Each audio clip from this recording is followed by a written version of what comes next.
I've carried a lot of different calibers over the years, but lately I've been noticing something strange at the range. More and more guys are loading up .38 specials again, and the funny part is that some departments aren't too thrilled about it. What's up, everyone? This is Sully from Line 45, and today we're diving into why the .38 special is making a comeback and ruffling some feathers in law enforcement.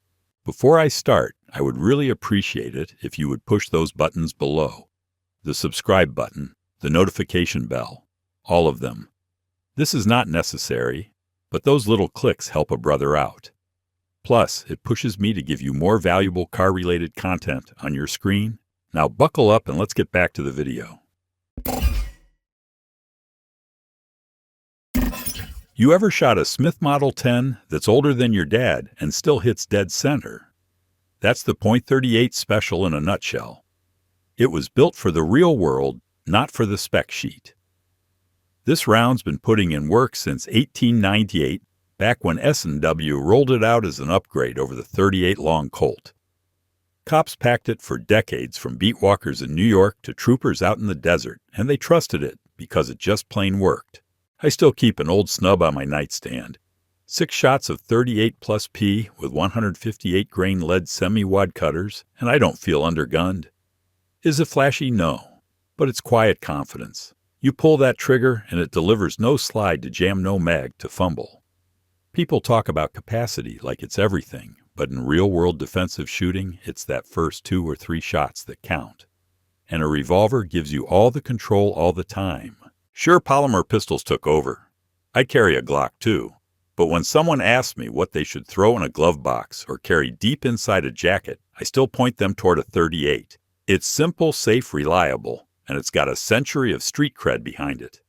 That's why this round's clawing its way back, not for the popularity, but because it never stopped doing what it was meant to do.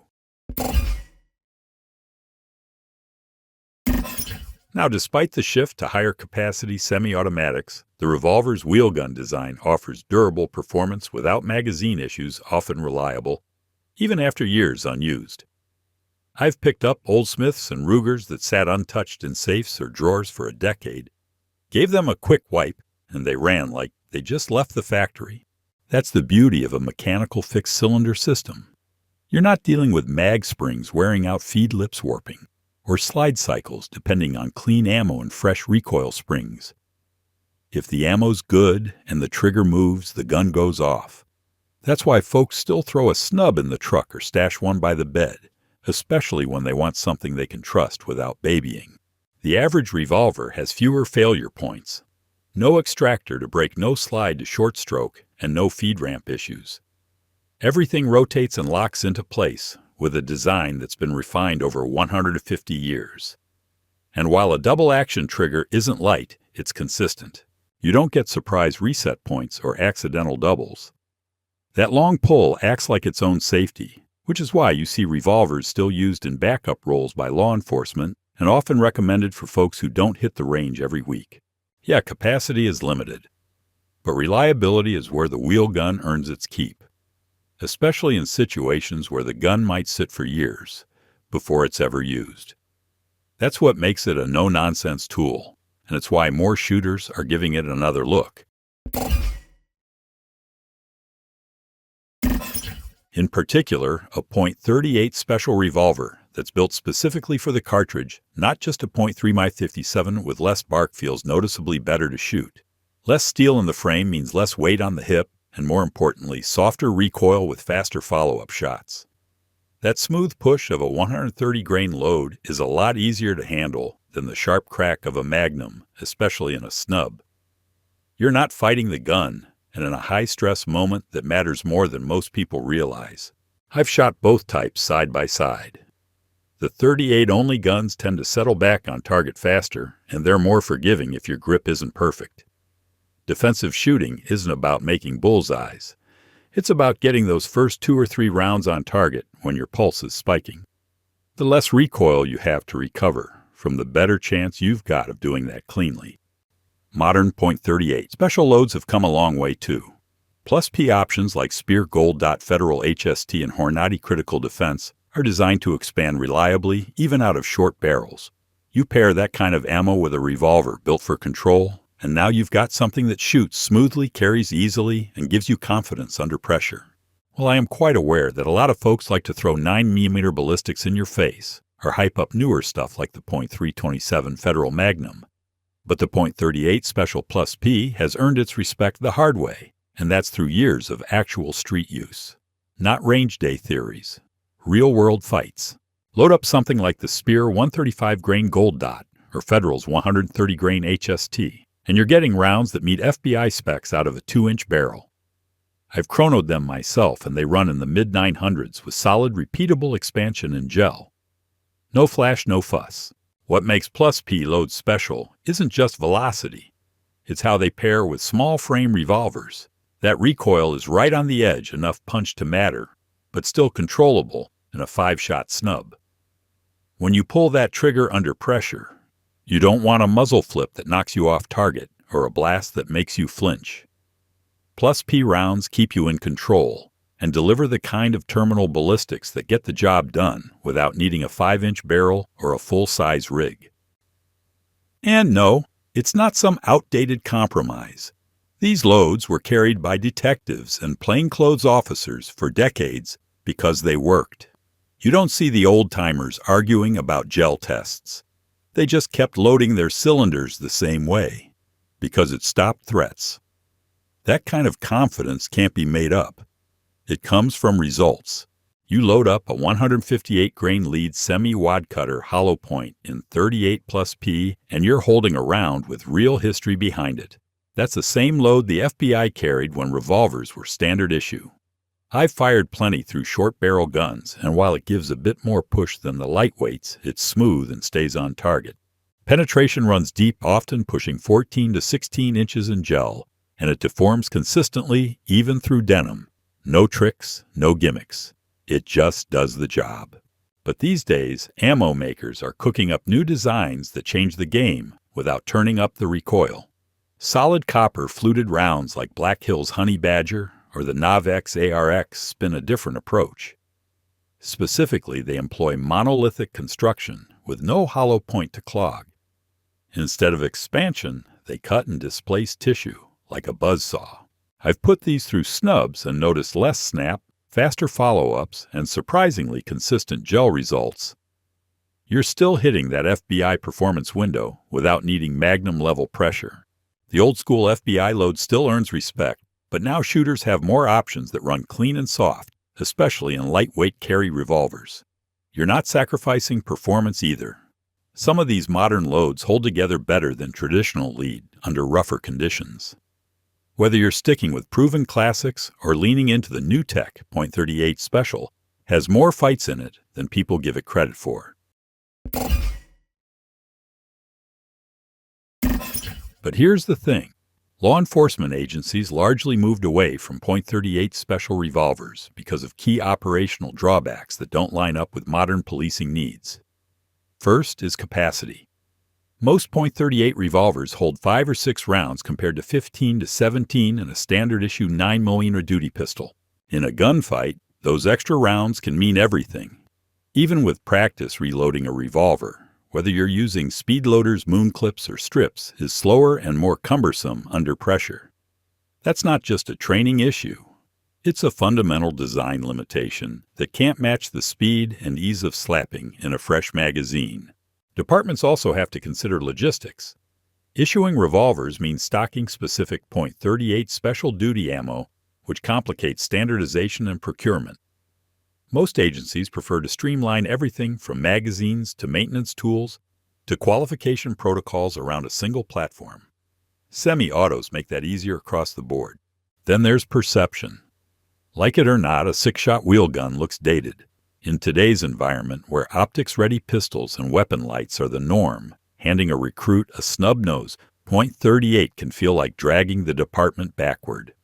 Optics integration high-capacity mags, rail attachments, and modular ergonomics all matter to departments trying to modernize their image and capability. That said, some agencies still authorized .38 revolvers for backup use, especially in ankle or pocket carry. They're simple, safe, and foolproof under stress. But for frontline duty, the .38's limitations are hard to overlook. Of course you'd think with all the striker-fired optics ready double stacks out there, snub-nosed .38s would have faded into the background. But they haven't. Not even close. You want proof. The .38 Special still has a place today. Just look at the irons sitting in gun shops right now. The Ruger SP-101 stands out right away. Built from stainless steel 5-shot and heavy enough to tame plus P loads without beating your hands. That thing feels like it'll survive anything. The weight is not for everyone, but if you want a revolver you can shoot hard and carry with confidence, it's right near the top. The Charter Arms Undercover is on the opposite end. It's lighter, leaner, and surprisingly capable for the price. I've shot a few over the years. They're simple, they run, and they don't break the bank. If you want a no-nonsense backup gun, it does the job. Colt brought back the Cobra with a slick 6-shot cylinder and a fiber optic front sight that actually pops. It's got a bit more grip than your typical J-frame and a smooth trigger out of the box. If you like a revolver that doesn't feel cramped, that one's worth a look. Now, if you're old school, the Smith & Wesson Model 10 still delivers.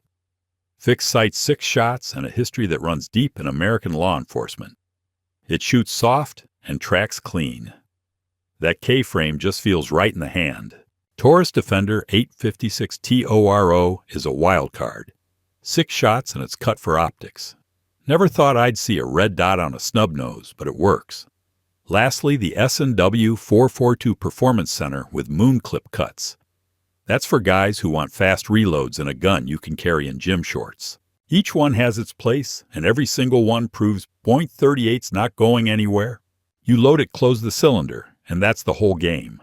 That's what makes a .38 revolver so easy to trust. No magazines to check, no slide to ride home, no safeties to flip under pressure. I've carried J-frames, K-frames, and a well-worn SP-101, and what they all share is that no-nonsense, always-ready feel. You don't have to second-guess it. If it's loaded, it's live. I've seen semi-autos choke on cheap ammo hollow points that don't like certain feed ramps, and mags that drop mid-string from worn catch springs. You don't get that kind of issue with a revolver. Even in winter with gloves on or shooting one-handed around cover, it stays simple. Just pull the trigger. If the round doesn't go off, the next one will. That kind of mechanical certainty makes it a strong choice for folks who don't live at the range, but still want to carry something they can bet their life on. It's not fancy, but that's the point. Whether you're running a 5-shot airweight or a 6-shot Cobra, you're not worried about whether your grip is perfect or if the slide will cycle. You're focused on the target, not the tool. To be blunt, cops today are mostly carrying striker-fired 9mm, and it makes sense for how departments operate. You've got standardized gear, easy logistics, and magazines that hold double or even triple what a revolver does. When you're running a qualification course or responding with a team, having everyone on the same platform matters. No extra ammo types, no gear confusion, and no guesswork when something breaks. That's why Glocks M&Ps and P320s are all over patrol belts. But that doesn't mean the .38 Special is completely off the roster. I know a few guys still on the job who keep a snub as a backup, either on the ankle or in a vest pouch. One of them carries a well-worn Smith 442 he's had since the academy. It's lightweight, hammerless, and he trusts it to fire every time. These revolvers don't take up much room, don't get in the way, and don't need a ton of maintenance. For off-duty carry, especially in plain clothes or tight spaces, that kind of simplicity still matters. Departments may not be issuing Model 10s anymore, but a lot still allow revolvers as personal backups. Some even permit .357s if the shooter qualifies with full-power ammo. And that tells you something. Despite all the evolution in firearms tech, the .38 still holds value where it counts most, and that's trust and reliability. I've lost count of how many old police trade-ins I've come across chambered in .38 Special. From the 1920s up into the 90s, that was the round on nearly every officer's belt. It wasn't just tradition. It worked. Reliable, easy to control, and with the right loads more than capable of stopping a threat. The old 158-grain lead round nose may have been soft, but once departments switched to plus P hollow points, the round earned real-world respect. Even today, that same cartridge is what keeps the .38 alive in the concealed carry world. I've carried snubs like the 442 and the Ruger LCR and recommended them to folks who need something light, snag-free, and trustworthy. Not everyone wants to fiddle with striker triggers or worry about safeties and mags. A loaded .38 revolver gives you 5 or 6 shots of controllable power, especially with modern loads like Federal HST or Hornady Critical Defense. You're not undergunned, and you're not struggling to manage recoil in a short-barreled platform. You still see guys and American Riflemen and Pew Pew Tactical backing the .38 as a carry option. Not out of nostalgia, but because the platform works. And the round, it's proven.